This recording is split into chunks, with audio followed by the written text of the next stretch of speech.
यह है बिसलरी वाटर, जिसे आपने कभी जरूर पिया होगा, बिकॉज बिसलरी वाटर को इंडियन मार्केट में सेफ एंड प्योर माना जाता है। तभी तो कहा जाता है हर पानी की बोतल बिसलरी नहीं होती। समझदार जानते हैं कि हर पानी की बोतल बिसलरी नहीं, इसलिए सिर्फ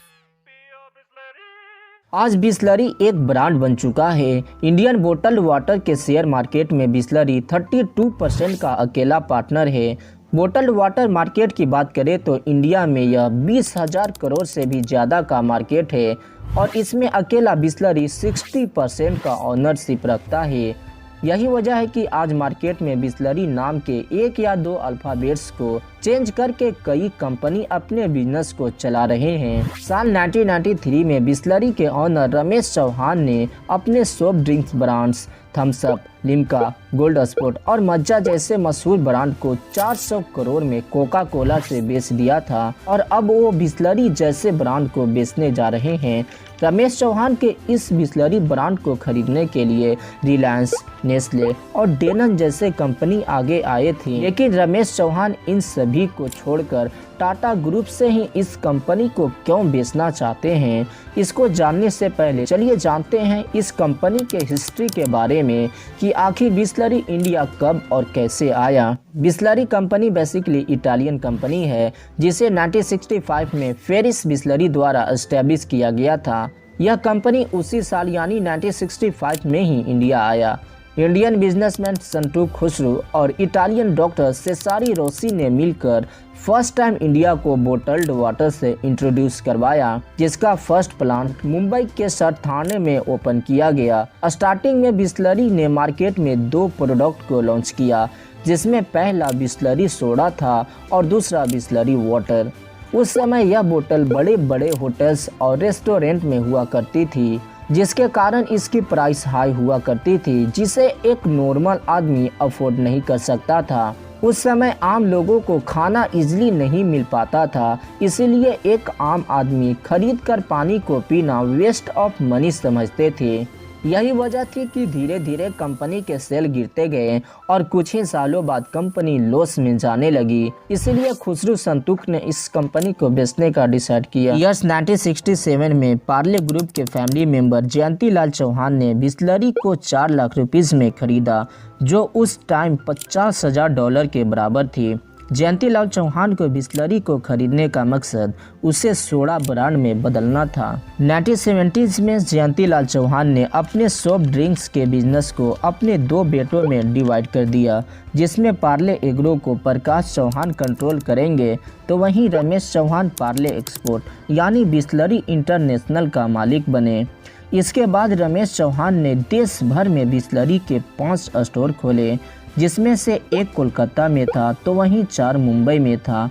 साल 1977 में कोका कोला ने गवर्नमेंट पॉलिसी की वजह से इंडियन मार्केट को एग्जिट किया तो रमेश चौहान ने बिसलरी के अंडर ही लिम्का, थम्स अप और गोल्ड स्पॉट जैसे सॉफ्ट ड्रिंक ब्रांड्स को इंडियन मार्केट में लॉन्च कर दिया। साल 1991 में इकोनॉमिक लिबरलाइजेशन होने की वजह से कोका कोला इंडियन मार्केट में वापस आ गया। 1993 में कोका कोला ने सारे सॉफ्ट ड्रिंक्स ब्रांड्स बिसलरी से 400 करोड़ रुपए में खरीद लिया।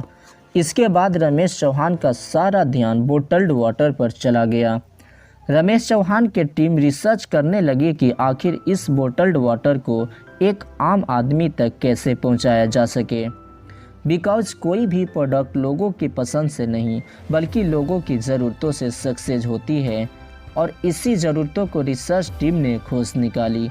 रिसर्च टीम ने पाया कि रेलवे स्टेशन, बस स्टेशन और सड़क किनारे ढाबे पर बोटल्ड वाटर की ज़रूरत है, क्योंकि इन जगहों पर साफ पानी न होने की वजह से लोग पीने के लिए प्लेन सोडा को प्रेफर कर रहे थे।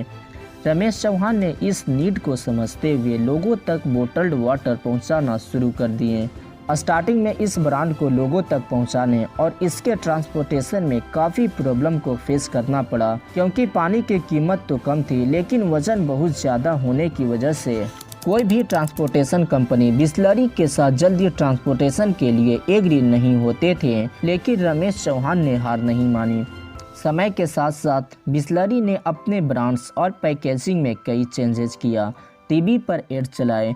रमेश चौहान ने बिसलरी का कुछ ऐसा प्रमोशन किया कि लोग इसे मार्केट में मिलने वाले प्योर एंड सेफ वाटर के रूप में देखने लगे। आज Bisleri 135 sales plants, 5000 distributor truck और 3000 डिस्ट्रीब्यूटर के जरिए 3,50,000 retail outlet per day 2 crore litre से भी ज़्यादा पानी को पहुंचा रही है। साल 2019 में इंडियन मार्केट में बिसलरी की वैल्यू 24 बिलियन थी और अब यह बढ़कर 2023 में 60 बिलियन तक हो जाएगी। तो अब सवाल ये उठता है कि आखिर बिसलरी इतनी बड़ी कंपनी है तो यह बिकने क्यों जा रही है। तो इसके पीछे की वजह है इस कंपनी के वारिस का ना होना। द इकोनॉमिक टाइम्स के अनुसार बिसलरी के ऑनर यानी रमेश चौहान 82 साल के हो चुके हैं और उनकी हेल्थ प्रॉब्लम की इशू है, इसीलिए वे अब कंपनी को ज़्यादा टाइम नहीं दे पा रहे हैं। रमेश चौहान की एक बेटी है जयंती चौहान, जिन्होंने इस कंपनी को संभालने में इंटरेस्ट नहीं दिखा रही हैं, क्योंकि जयंती चौहान लंदन से फैशन डिज़ाइनिंग और फोटोग्राफी की पढ़ाई की है और शायद जयंती चौहान इसी फील्ड में अपना कैरियर बनाना चाहती हैं। हालांकि 2011 से जयंती चौहान इस कंपनी को मैनेज कर रही थी, लेकिन आगे वे इसे नहीं मैनेज करना चाहती हैं, इसीलिए रमेश चौहान इस कंपनी को बेचना चाहते हैं। रमेश चौहान इस कंपनी को बड़ी मेहनत के साथ खड़ा किए हैं, इसीलिए अब वो चाहते हैं कि उनको एक अच्छा डीलर मिले जो इस कंपनी को और आगे ले जा सके और मेरी तरह ही इस कंपनी का ख्याल रखे। यही वजह है कि इंडिया में उनको टाटा जितना ट्रस्ट पार्टनर नहीं मिला। So Bisleri Tata consumer product limited TCPL के साथ 6,000 से 7,000 करोड़ रुपए में डील फाइनल कर चुकी है। इस डील के अकॉर्डिंग बिसलरी का करेंट मैनेजमेंट 2 सालों तक चलता रहेगा। इसके बाद टाटा ग्रुप इसे टेक ओवर कर लेगी। क्या बिसलरी को इंडिया में टाटा ग्रुप से ज़्यादा ट्रस्ट कंपनी मिल सकती थी? कमेंट बॉक्स में ज़रूर बताएं। साथ ही जानकारी पसंद आई तो वीडियो को लाइक और चैनल को सब्सक्राइब जरूर करें।